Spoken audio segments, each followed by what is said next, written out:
Kemudian NU sendiri kan sekarang sudah hampir 1 abad. 1 abad. Umurnya hampir 100 tahun. Dan melihat tadi survei yang dilakukan, anggota NU ini kan banyak. Dari anak-anak muda sendiri yang berpartisipasi untuk mengikuti NU atau anak muda NU ini cenderung banyak apa hanya orang-orang yang sudah dewasa hampir tua yang NU? Kan biasanya kalau orang-orang itu NU melihatnya itu orang-orang tua, ibu-ibu muslimat. Terus anak-anak mudanya ini bagaimana Pak, yang di NU? Semakin kesini itu alhamdulillah kaderisasi di dalam NU itu bisa berjalan dengan sangat masif.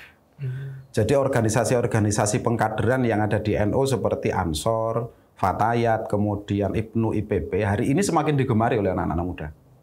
Semakin digemari. Kemudian juga di pesantren yang notabene adalah basic kader NU kan.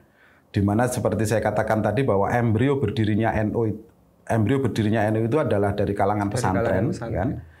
Itu hari ini kepedulian pesantren itu sudah kembali menjadi besar terhadap NU.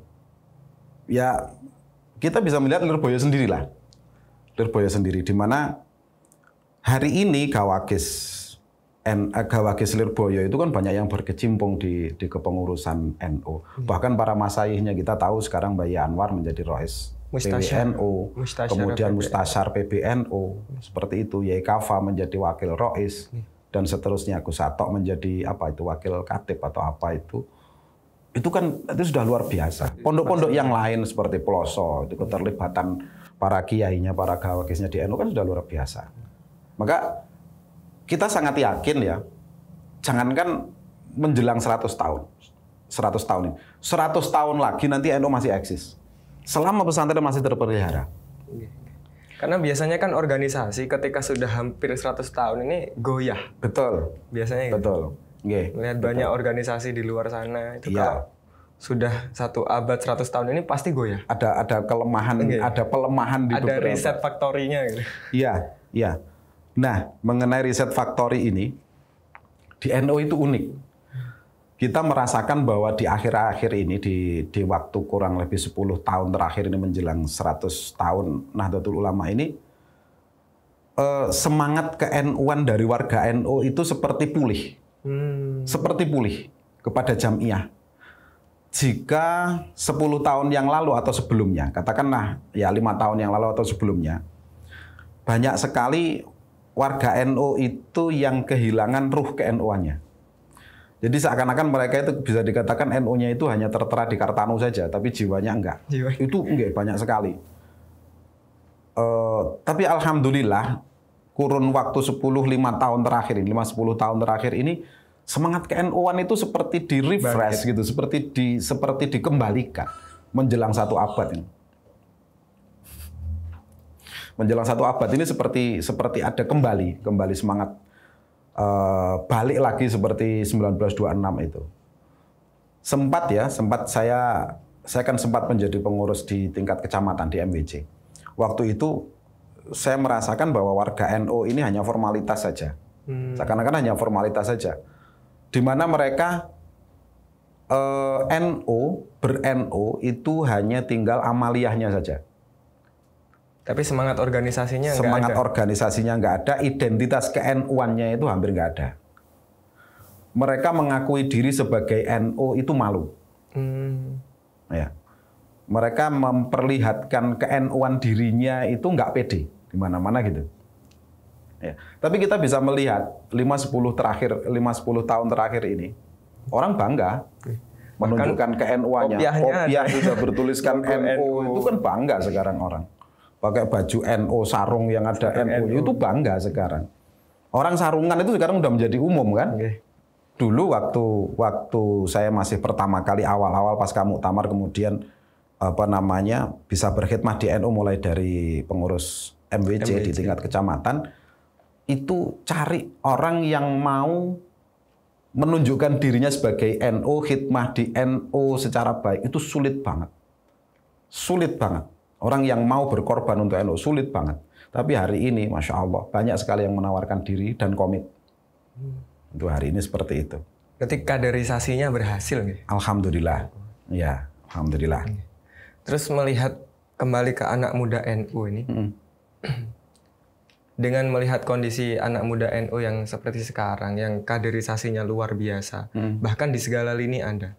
Seperti contoh di kampus juga ada, di tingkat perkuliahan juga ada, di tingkat pesantren juga. Santri cenderung sendiko dawuh dengan yainya yang di Lirboyo sendiri kan Mbah Idris juga dawuh kalau saya nggak ridho kalau santri Lirboyo ikut organisasi selain NU. Itu kan bukti kalau kita semua di santri Lirboyo itu harus ikut NU. Itu bentuk dukungan dari Mbah Yai untuk kaderisasi anak-anak muda.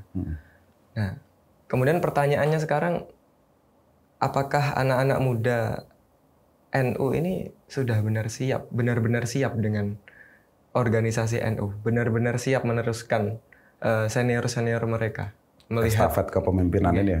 Melihat realita yang ada sekarang, anak-anak muda ini apakah memang beneran siap dengan ini semua? Dari pengalaman saya pribadi, mulai saya masuk ke NU sampai dengan hari ini, saya berani mengatakan siap. Saya berani mengatakan siap, karena ya itu tadi. 5-10 tahun terakhir ini, jiwa ke-NU-an dari warga NU itu luar biasa. Saya merasakan betul itu, perkembangannya saya merasakan betul. Fanatisme kepada organisasi, ya, loyalitas kepada organisasi itu juga luar biasa hari ini. Sangat berbeda jauh dengan pada waktu saya awal-awal khidmah di NU, itu perbedaannya jauh sekali. Perkembangannya luar biasa positif hari ini. Cuman apabila pengkaderan di dalam NU ini nanti bisa dikembangkan dengan lebih baik, saya lebih yakin lagi bahwa NU nanti bukan hanya bisa bertahan, akan tapi juga bisa berkembang. Dan menjadi jaminan lestarinya Ahlussunnah wal Jamaah bukan hanya di Indonesia, bahkan di dunia. Internasional. Seperti saya katakan tadi, hari ini pendirian PCI NU di negara-negara lain itu disambut baik dengan kaum Ahlussunnah wal Jamaah setempat. Itu. Dengan cara bagaimana pengkaderan yang mungkin bisa dikembangkan, kita kembalikan basic NU itu ruhnya adalah pondok pesantren. Itu yang harus kita bangun kembali. Bahwa NU itu ruhnya adalah pondok pesantren. Bahkan sempat disampaikan oleh Gus Dur waktu itu, beliau dawuh bahwa NU itu adalah pesantren besar. Dan pesantren adalah NU kecil. Itu beliau pernah dawuh seperti itu. Nah, apabila dawuh beliau ini bisa kita wujudkan, bisa kita realisasikan dengan baik, sangat yakin NU masih akan lestari, bahkan 200-300 tahun yang akan datang masih sangat kuat, terutama dengan perannya menjaga menjaga NKRI maupun Ahlussunnah wal Jamaah di Indonesia. Terus kembali ke yang tadi. Ruhnya NU adalah pesantren. Yang meneruskan NU nanti adalah jebolan-jebolan pesantren. Nah, padahal kita di pesantren ini tidak diajarkan cara mengurus organisasi NU. Contoh seperti kalau di luar pesantren itu kan ada kaderisasi dari bawah, masuk Ibnu dengan ada tahapan-tahapan Makesta dan seterusnya. Kemudian masuk ke Ansor, baru masuk ke NU, seperti itu tahapannya, step-stepnya seperti itu. Sedangkan kita dari pesantren nanti hampir tidak dikenalkan NU organisasinya seperti apa, keluar sudah tua. Ini bagaimana masuk ke NU untuk ke organisasi NU-nya, mengurus organisasi NU ini? NU agak kesulitan. Iya. NU itu sebenarnya secara mendasar itu kan yang dijaga kan akidah. Akidah Ahlussunnah wal Jamaah sekaligus amaliyahnya dan seterusnya. Kader dari pesantren ini sudah cukup kan? Sudah cukup akidah, mendapatkan bekal akidahnya itu kan sudah cukup, sudah sangat cukup untuk mengarah kepada NU. Mutakharijin pesantren ini nanti begitu pulang, kemudian dia terjun ke NU, asalkan dia mau belajar. Katakanlah membaca ADART itu sudah cukup. Memahami ADART NU. Memahami ADART itu sudah cukup. Sudah cukup. Bahkan saya yakin idealismenya lebih tinggi daripada mereka-mereka yang step by step di NU mulai dari organisasi terbawah. Idealisme justru lebih kuat. Ini tanpa ada kekhawatiran dari pihak-pihak yang mungkin mungkin kan ada rasa iri. Mereka-mereka yang dari IPNU, kemudian Ansor, kemudian NU ke pengurusan NU ini nggak akan ada kekhawatiran muncul anak pesantren masuk langsung NU ini nggak akan muncul. Kalau itu tetap ada kekhawatiran semacam itu tetap ada. Dan selama ini ada kesan persaingan itu tetap ada. Tapi alhamdulillah selama ini ketika sudah semuanya masuk ke dalam kepengurusan secara resmi, kepengurusan formal NU, semua bisa melebur. Semua saling menyadari kekurangan masing-masing, kelebihan masing-masing sehingga bisa saling mengisi. Kita melihat saja di dalam NU itu ada dua level kepemimpinan kan? Ada level Suriah, ada level Tanfidiyah. Dan dari awal ini memang sudah dipersiapkan oleh para masai, di mana diharapkan Suriah ini lebih didominasi oleh Muntakhadijin pesantren karena urusannya lebih kepada akidah amaliyah, Ahlussunnah wal Jamaah. Kemudian Tanfidiyah ini lebih kepada pelaksanaan program organisasi. Tanfidiyah kan seperti itu. Nah, dalam NU itu kan kebijakan kan sepenuhnya ada di Suriah. Kebijakan organisasi itu di Suriah. Berarti ketika Suriah menghendaki apa, Tanfidiyah melaksanakan. Seperti itu. Jadi Tanfidiyah itu sebagai pelaksana. Nah, terjaganya NU selama ini adalah seperti itu. Maka ruhnya NU sampai dengan hari ini masih terjaga, itulah karena itu. Berarti sama seperti yang didawuhkan oleh Gus Dur pas waktu diundang di acara Kick Andy itu kan. Beliau diutus untuk mencalonkan diri sebagai presiden itu kan diutus oleh kiai-kiai Gus Dur seperti itu. Beliau kalau mengibaratkan kan saya itu NU dan NU itu adalah organisasi yang nurut ke orang tua. Iya. Nurut ke yang sepuh gitu. Betul. Berarti dari sistem organisasi NU sendiri juga seperti itu, gitu. Iya. Maksudnya ketika yang disepuhkan kan berarti Suriah, gitu. Iya. Berarti Tanfidiyah hanya pelaksana, secara nggak langsung kan seperti itu. Iya. Berarti memang Suriah ini harus benar-benar orang yang terpilih. Betul, betul. Apalagi ini ya sejak Muktamar Jombang. Sejak Muktamar Jombang itu ada sistem pemilihan baru kan waktu itu. Dicetuskan bahwa pemilihan Rais Suriah ini tidak ditentukan oleh muktamirin, tapi ditentukan oleh ahwa atau ahlul halli wal aqdi. Walaupun ahlul halli wal aqdi ini dipilih oleh muktamirin, oleh peserta muktamar, tapi ini lebih terjaga. Di mana ahlul halli wal aqdi ini adalah betul-betul kiai yang memang diakui oleh warganya. Memang benar-benar ulama yang kapabel, yang diakui oleh warga NU sendiri. Sehingga pemikiran mereka, gagasan beliau-beliau ini pasti murni untuk NU. Tidak ada kepentingan di luar NU. Nah, terjaganya di situ. Dan sistem ahlul halli wal aqdi ini tidak hanya berlaku di PBNU, bahkan sampai kepada pemilihan Rais ranting.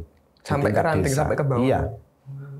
Jadi sistem dari hulu ke hilir NU ini sama. Betul. Yang ditanamkan. Terutama untuk Raisnya itu. Nah, ini kan luar biasa. Luar biasa. Saya menganggap ini hal luar biasa. Betul-betul hal luar biasa. Adanya ahwa itu. Jadi misalkan. Seperti ketika muktamar pemilihan ketua umum PBNU misalkan. Ketika muktamirin kan ada pemilihan suara. Ada pemilihan suara ketua umum PBNU seperti itu. Setelah muncul namanya ini disowankan dulu ke ahwa. Iya. Dalam ADART NU itu disebutkan bahwa setelah penentuan atau setelah penetapan Rois, setelah penetapan Rois, kemudian setelah itu tahap pemilihan ketua Tanfidiyah. Ini muktamirin atau peserta konferensi di tingkat wilayah ke bawah sampai ke ranting itu dipersilahkan untuk mengajukan calon masing-masing. Nah, dari calon-calon yang sudah diajukan ini disowankan kepada Rais terpilih. Beliau menghendaki atau enggak. Ketika nama-nama ini diajukan oleh para peserta konferensi atau muktamar untuk dipilih menjadi ketua Tanfidiyah. Direstui atau enggak sama Rais. Jika direstui, maka Rais dipersilahkan untuk menyatakan restunya secara resmi di hadapan peserta. Kalau beliau tidak merestui ya sudah, ya enggak jadi. Pemilihan ini enggak akan terlaksana. Iya, bahkan dibenarkan ketika semisal katakanlah tidak ada satupun dari calon itu yang dikehendaki oleh Rais dan tidak ada calon alternatif. Kemudian Rois kemudian menunjuk siapa yang menjadi ketua, ini diperbolehkan juga. Tapi selama ini alhamdulillah Rois yang terpilih di NU itu sangat bijak. Sangat bijak. Mempersilahkan kepada muktamirin atau peserta konferensi untuk mengajukan nama, kemudian beliau tetap mempertimbangkan itu, kemudian diserahkan kembali, udah silakan dipilih salah satu dari ini. Seperti itu. Berarti unsur demokratisnya di NU juga dijaga? Tetap menghargai dari peserta, itu tetap ada.